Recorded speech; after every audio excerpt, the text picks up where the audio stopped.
In a packed courtroom in Birmingham, Alabama, a single slap echoed like a thunderclap, silencing the crowd.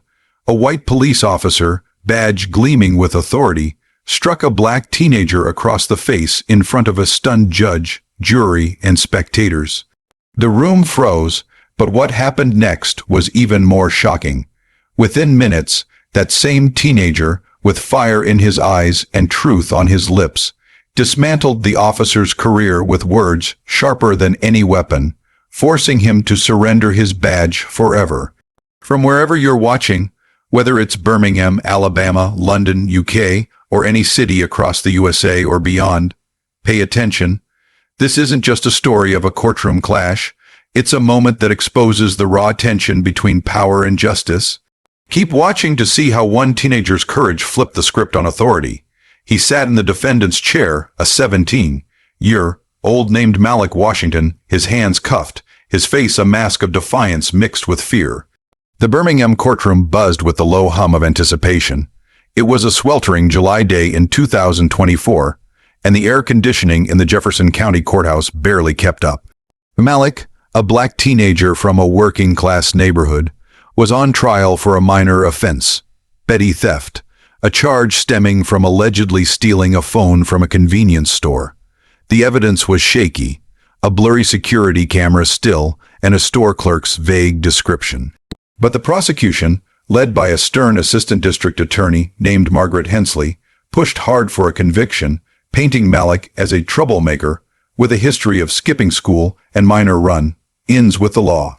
Across the room stood Officer Daniel Harper, a 15-year veteran of the Birmingham Police Department. His broad shoulders and crisp uniform exuded authority, his badge a symbol of his unblemished record. Harper had been the arresting officer, the one who'd cuffed Malik that night outside the store, claiming the teen resisted and mouthed off. His testimony was expected to seal the case, a routine day in court for a cop who'd seen it all. The judge, a middle-aged woman named Evelyn Carter, presided with a no-nonsense demeanor, her gavel ready to maintain order. Malik's mother, Tanya Washington, sat in the front row, her hands clasped tightly, praying silently. She'd raised Malik alone, working double shifts as a nurse to keep them afloat. She knew her son wasn't perfect, but she also knew the system wasn't kind to boys who looked like him. The courtroom was filled with a mix of reporters, community activists, and curious locals, all drawn by the growing tension around cases like Malik's, cases where race, power, and justice collided. The trial had been contentious from the start. Hensley, the prosecutor, grilled Malik on the stand, her questions sharp and accusatory.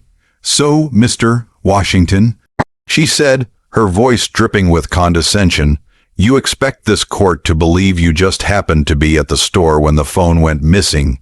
You, with your record of truancy and defiance." Malik's jaw tightened, but he kept his tone steady. "I didn't take nothing. I was just buying a soda. That clerk didn't even see me near the counter." Hensley smirked, turning to the jury. "A soda? Convenient." She gestured toward Officer Harper, who sat upright in the witness box. "Officer Harper, please tell the court what you observed that night." Harper leaned into the microphone, his voice calm but firm. "I responded to a call about a theft at the Quick Stop on 5th Avenue. The suspect matched Mr. Washington's description. Black male, about 5'10", wearing a red hoodie. When I approached him, he became belligerent, refusing to comply with my orders. I had to restrain him for my safety and the safety of others." Malik's eyes narrowed. "That's a lie," he said, loud enough for the room to hear. Judge Carter banged her gavel. "Mr. Washington, you will speak when addressed." Tanya shifted in her seat, her heart pounding. She knew Malik's temper could flare, but she also knew he wasn't a thief. The officer's story didn't add up. She'd seen the bruises on Malik's arms after his arrest, marks that didn't come from routine restraint. The tension escalated when Malik's public defender, a young lawyer named Sarah Coleman, cross-examined Harper.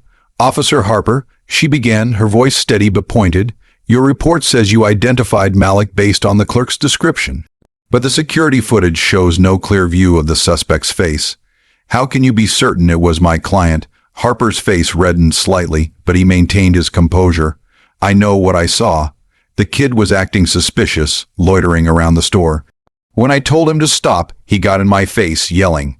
That's not the behavior of an innocent person. Sarah pressed further. So you arrested him based on a vague description and his attitude. No physical evidence tying him to the theft. Harper's eyes flickered with irritation. I've been doing this a long time, counselor. I know a guilty kid when I see one. The courtroom murmured. Tanya gripped her purse, her nails digging into the leather. Malik's hands balled into fists, the cuffs clinking against the table. Judge Carter's gavel struck again. Order. Counselor, control your client. But Malik couldn't stay silent.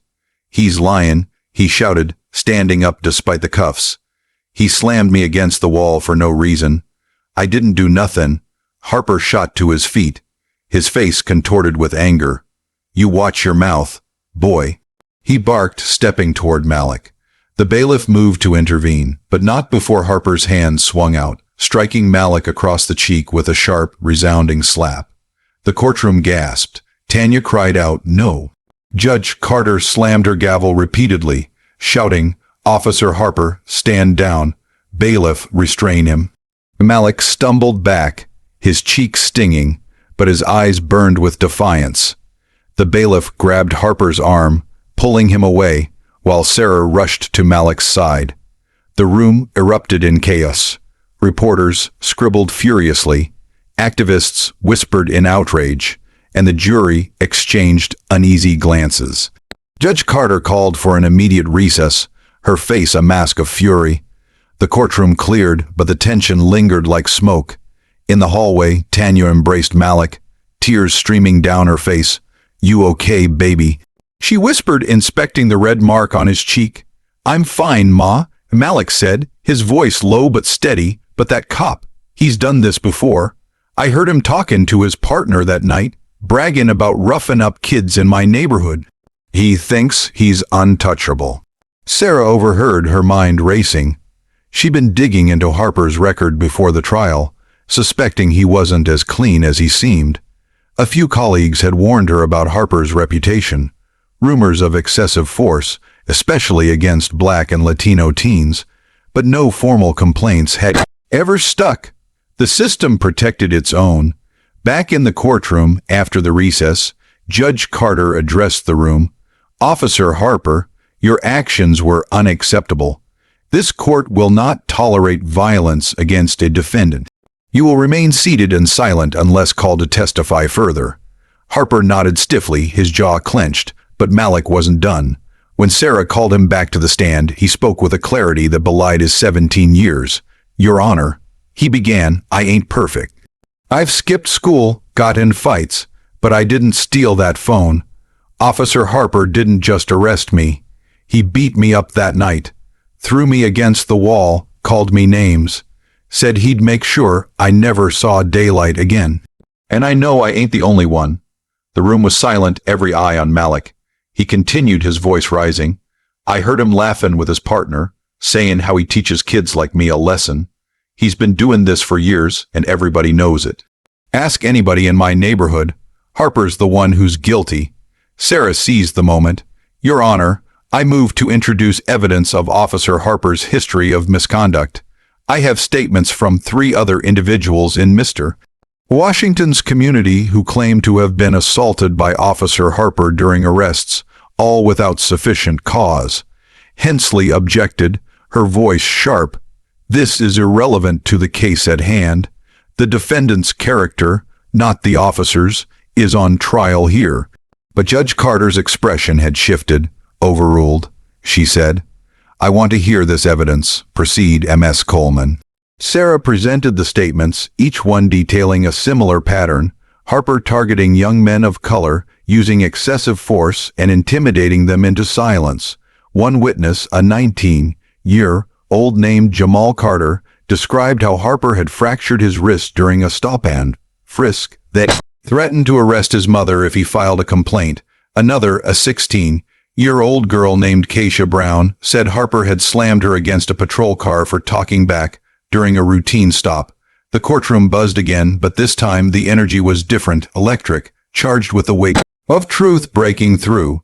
Tanya's hands trembled as she listened, realizing her son's courage had cracked open a larger story. Reporters typed furiously, and activists exchanged nods, sensing a turning point. Harper's face grew pale as Sarah continued, reading from a police report she'd uncovered just days before. Officer Harper was investigated in 2021 for excessive force after an incident involving a 15-year-old black male. The case was dismissed due to lack of evidence, but the complainant later recanted, citing fear of retaliation. "Your Honor, this is a pattern." Hensley tried to redirect. "Your Honor, these are unverified allegations.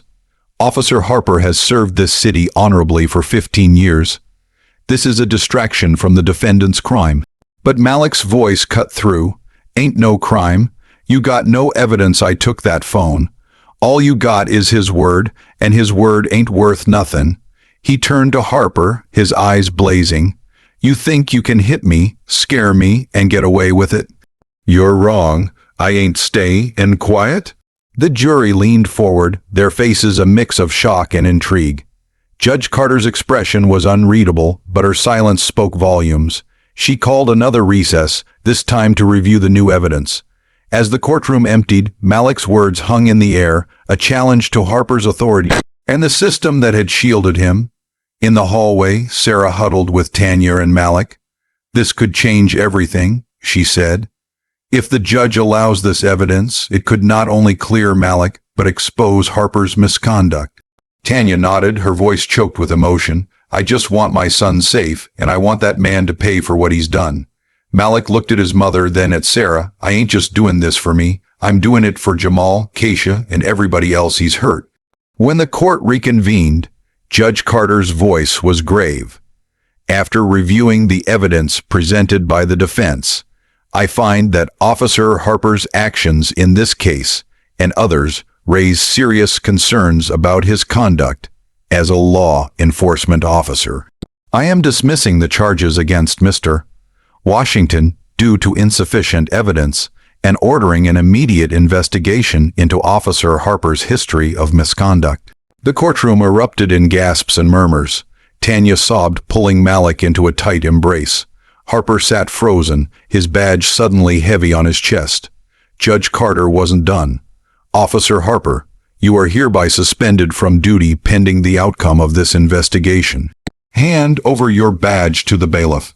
Harper's hands shook as he unpinned his badge, the symbol of his authority, and handed it over. The room watched in stunned silence as the bailiff took it, his career unraveling in real time. Malik stood tall, his cheeks still red from the slap, but his eyes shone with triumph. He'd faced down a system that had tried to break him and won. As the gavel fell, signaling the end of the session, Sarah turned to Malik. "You did it. You spoke the truth, and it mattered." Malik nodded, his voice steady. "This ain't the end. There's more like him out there, and I'm gonna keep speaking up." Tanya squeezed his hand, tears of pride in her eyes. "We'll do it together, baby." From Birmingham to London, from small towns to big cities, this moment in a courtroom reminds us that one voice can challenge power and spark change. Malik Washington didn't just walk free. He tore down a wall of silence, exposing a truth that had been buried too long. So, wherever you are, take a lesson from Malik. Speak up, stand tall, and demand justice. The fight isn't over, but it's people like him who keep it alive. Keep watching, keep listening, and join the call for accountability, because the next victory could start with you.